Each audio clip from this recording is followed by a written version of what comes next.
is a question that we've thought about when we started these kinds of exercises, because can it be overwhelming? Are we bombarding them?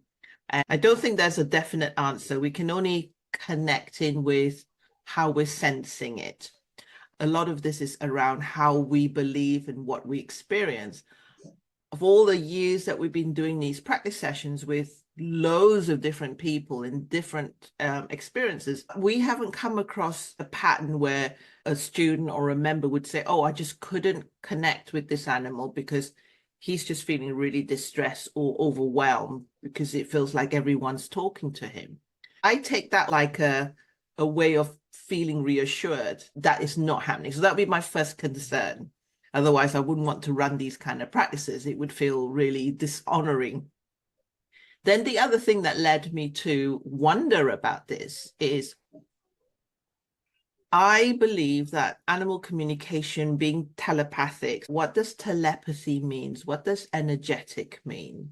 Because we are thinking that when we're communicating with the animal, like you and I are talking now, physical communication, like you hear me and we answer.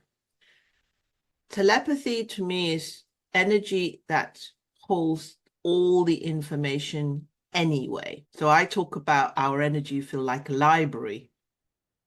So it holds information about our past, it holds information about our present, and even if you want to think about it, it holds information about our future, because there's no time. If we go into the species mentality, isn't it?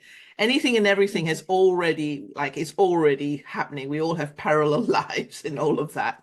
So to me, communication is actually connecting in with the information that's already there.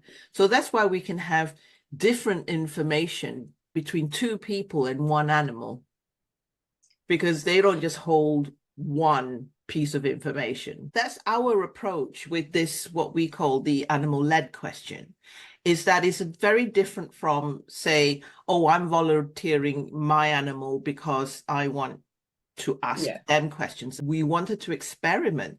Did it make a difference if we asked the animal for the question? They volunteered in their role as teacher. So we set all that intention. And then we observed the communicators who were experiencing this kind of communication. Does it flow easier? Is it more fun? Is it more creative? And we are seeing that. We are seeing that. So it's lovely that you asked this, because it's quite nice for me to track back to how did this come about.